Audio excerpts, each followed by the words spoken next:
Let me paint the picture. Dirty dishes in the sink, 3 piles of clean laundry sitting on your couch for the last week and a half, Legos scattered all over the floor, dog hair everywhere, and it's 4 p.m. and you still don't know what you're making for dinner.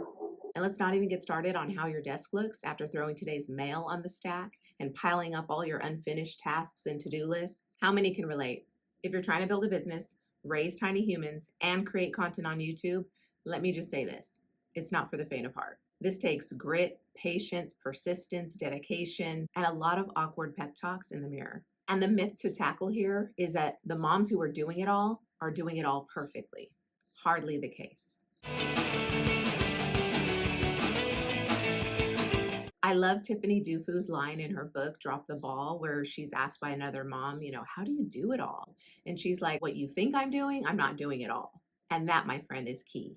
I call it clarity over chaos. Choosing clarity over being victim to the chaos of your own making. In this simplified, stripped down version of doing business as a mom, I transitioned from solopreneur wearing all the hats to fitting business and content creation into my new mom life. You might be a newish YouTuber too, still under 1,000 subscribers, trying to get monetized, trying to make a name for yourself in this creator space, and wondering if this is even working. Same girl, same. But here's what I know. When I finally got clear on what I'm even doing and clarity on what I'm doing this for, everything clicked. No, I'm not doing everything perfectly, far from it, but I'm doing everything on purpose. And that's what I want to share with you today. I actually want to share 6 big mistakes that I made that cost me time, energy, money, and tears, y'all. Tears. If for nothing else, to save you from them. So let's get it. Mistake number 1, standing in my own way. Let's talk about that one time it took me 6 days to edit a 45-minute video. 6 days.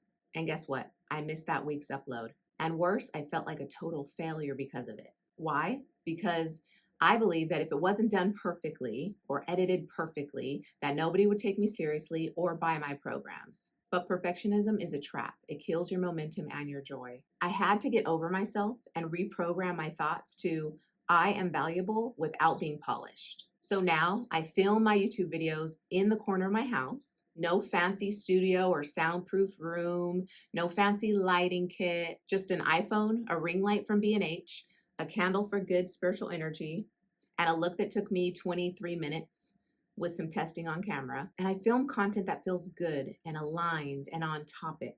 I record in chunks so I don't have to memorize a script. And then when I edit, I just cut out all the silences. I also keep the video viewfinder really, really small so that I don't have to cringe looking at my own face. I just focus on what's in this frame right here, and I block with my body all the stacks of crap I have behind me so that you can't see. And I'm scrappy, not sloppy. I refuse to let perfectionism stop me anymore. I can't. There's no time for it. I've got to pick up the kids. Let go of what you think it needs to look like because of everyone else out there on YouTube doing this kind of content and showing off their fancy camera and their bulletproof studios. No, you do you. You start with what you have, with where you are, and you go. Mistake number 2, no systems equals burnout. In the beginning, I had no systems, no procedures, no protocols, no structure, no routine. I was just winging it on good vibes and goals, which led to a whole lot of panic. And what I've learned is that without systems, without a rhythm to your day quickly goes off course and doesn't go with the flow of your family life, your business life, where you want to go in your vision for your future. Like everything's just off kilter. Like one of those balloon guys in the GoDaddy commercial or like in front of a car dealership. It's like that's what your day ends up being. And that's what you are in your day. I couldn't do that for very long. Now I keep it simple. Like I told you my setup, I film 1 video per week while the kids are in preschool. I don't batch, I just kind of film on the go, edit that same week, repurpose some snippets from that video that same week. And I try to let my email list know about the video I posted. That's still a work in progress. And it's just a mad dash to get that video done and out there because that's the goal. I'm focused on creating content for YouTube for the next quarter. That is my focus. Nothing else can come in the way of that. And so whatever makes that move smoothly, I'm doing. If you see my little calendar up there, I've got an idea of what my schedule is every day on a given week, but I'm really giving myself time to observe, is this working for me? Oh no, I hit a wall, or I'm super emotional and it's just not going to work out today. and I need to be on the couch eating chocolate ice cream, and that might be okay. And so tomorrow I have to make up a filming day. I leave the rest of the week for client calls, prospect calls, engaging on social, like I said, and that's it. And I also arranged with my husband for us to get 2 nights off each week. So where we don't have dinner, bath, or bedtime responsibilities, and we can do with that time what we want to. So for me, I go to yoga, or I work on my business, maybe wrapping up the day because I didn't get to it before pickup, or I just veg and do nothing, or I just kind of lounge with the kids and get to absorb them without the responsibilities of doing the heavy lifting and the cleaning and, doing all the work around just being there with them. And he does his thing on his nights, like go running. And that is what we do. And that's how we make it work. On the nights where we're doing it together, which is kind of tag teaming responsibilities. Maybe I go take an hour, I come back and he takes an hour, and then we kind of do this little dance. And it shows trust for each other's occupation and how they're contributing to the household. If you haven't already talked to your partner about that, definitely do. Arrange some type of schedule that feels a little bit more concrete than just wondering, am I going to get a shower tonight? That kind of thing. It's not about having the perfect planned schedule or the perfect planner, even though I have one that I love off Amazon, super simple. But it's about creating a rhythm to your day that feels spacious and expansive and nourishing for your soul as you do both business and motherhood. Mistake number 3, talking to everyone is talking to no one. At first, I was talking to everyone, entrepreneurs, coaches, people who just wanted to declutter their house, all the above. And I heard crickets. I was still trying to keep up with my old content. I was still trying to talk to my old audience before I became a mom. But once I owned my new niche, entrepreneur moms over 40, balancing business and family, wanting to create systems and structure to their days so that life feels more beautiful, not so miserable, then business started to pick up again. I did have that lull during the transition where I was just kind of like not really sure what I was doing or what I was going to say and who I was talking to. And that was really urgent because it dictated my focus. And that was the change. Focus.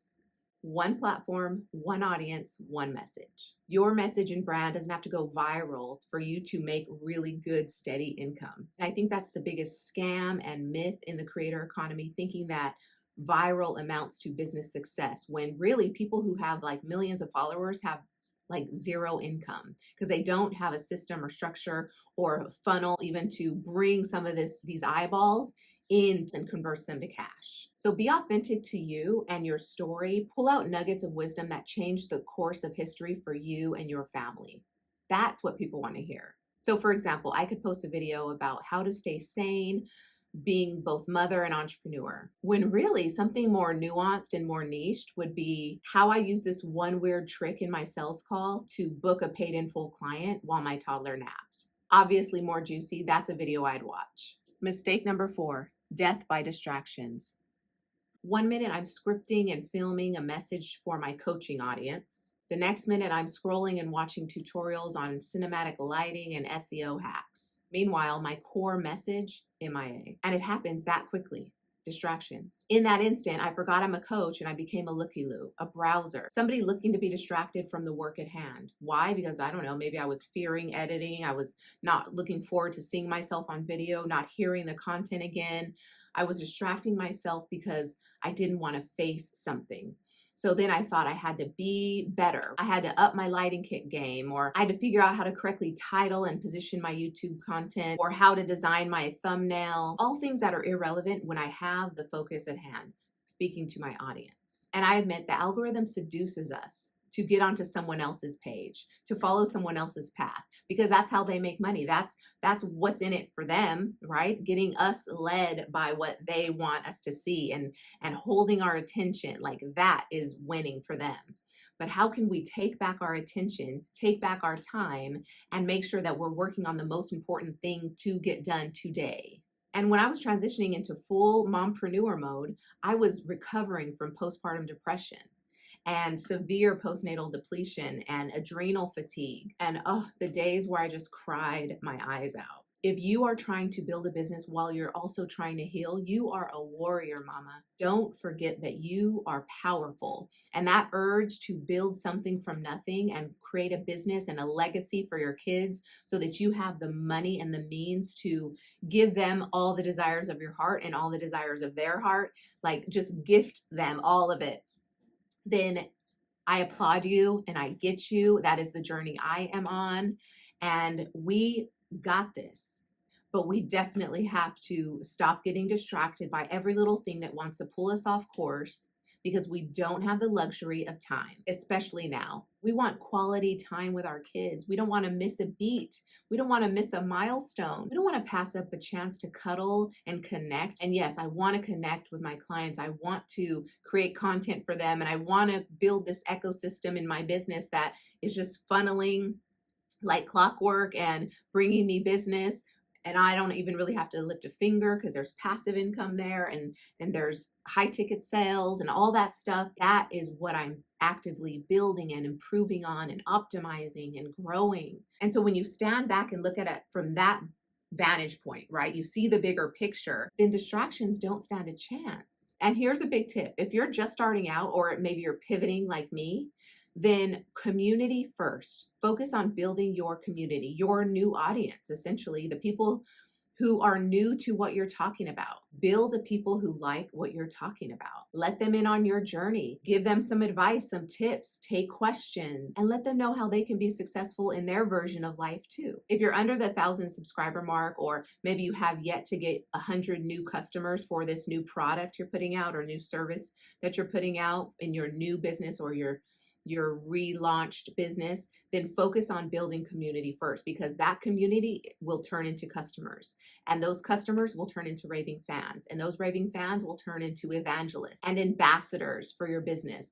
And that is how word will spread and your empire will grow and things will be beautiful. But it starts with authenticity, being true to you from day one. Don't abandon your goals, don't abandon your vision, and stay on track. Don't let what's hot right now be your boss. Speak from your life, not someone else's playbook. If you keep deferring your life for someone else's, you're going to end up lost and wondering, what the hell happened? How did 5 years go by and I'm still where I started? Trust what you're setting out to build has enough merit and potential to blow the roof off this place.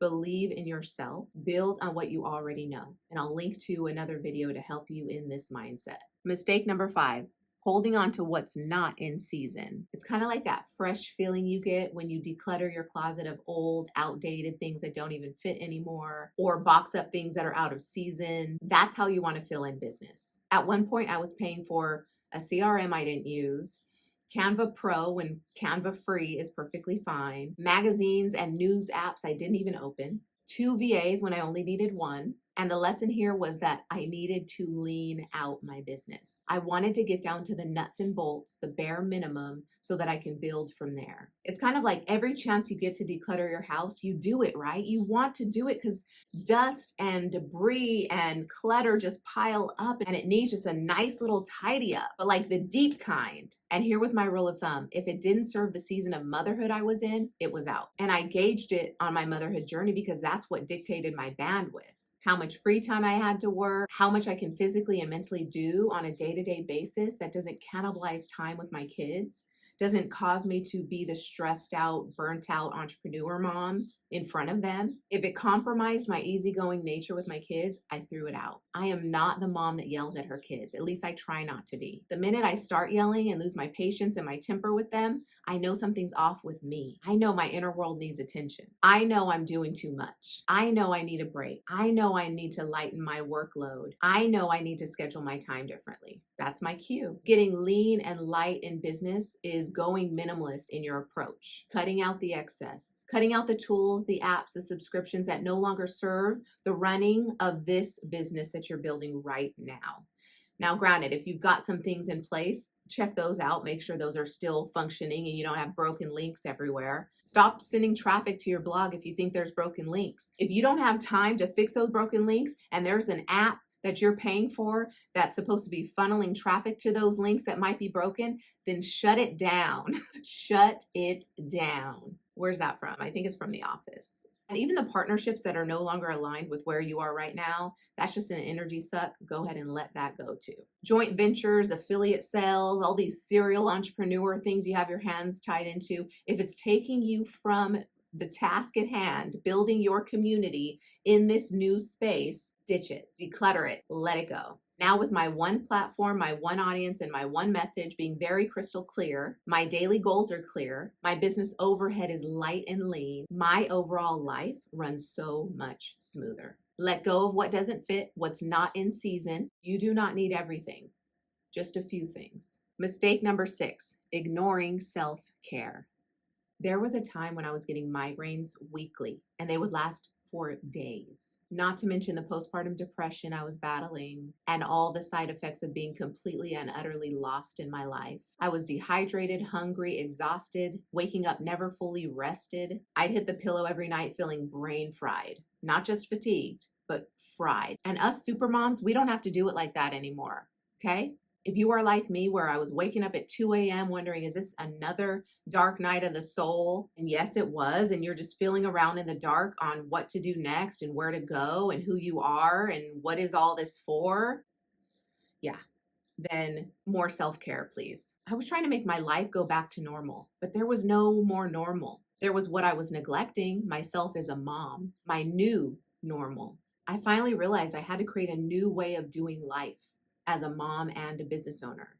And I had to do it while honoring myself. No more pushing myself past the limit. Now I protect my sleep, no more late night edits, period. My movement, so I move my body at least 20 minutes a day. So yoga, walking, cycling on my bike. And I try to shoot for 5 days a week. Moving your body is big, and I'll link to my mommy moves for anyone postpartum. You'll love these. Because we have to nourish our body. It helps with the mind-body connection, and that makes this business that much more fruitful and fulfilling. And I also protect my nutrition. No more snacking off my toddlers' leftovers, whatever they didn't finish off their plate. I actually am sitting down to eat meals now. Take care of you, mom, because if you go down, the business and the babies go with you, and we can't have that. I'll close by saying this. I know the road is bumpy. I know the doubt creeps in and you wonder if you're even doing anything right, if this is all making a difference, but you are not behind.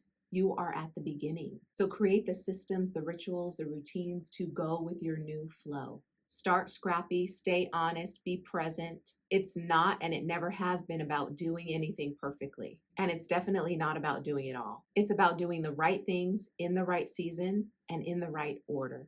You're not building your empire overnight. You're not going to create perfect content right out the gate. You're also not building a business overnight. You're building a life. So tell me in the comments if you've made any of these mistakes, or if you have one you'd like to share. I'd love to hear it. And if you need any help and guidance, please comment, let me know. And if you want help building your business and creating the systems and the structure and the rhythm and the flow to your new life as an entrepreneur mom, then book a call with me below.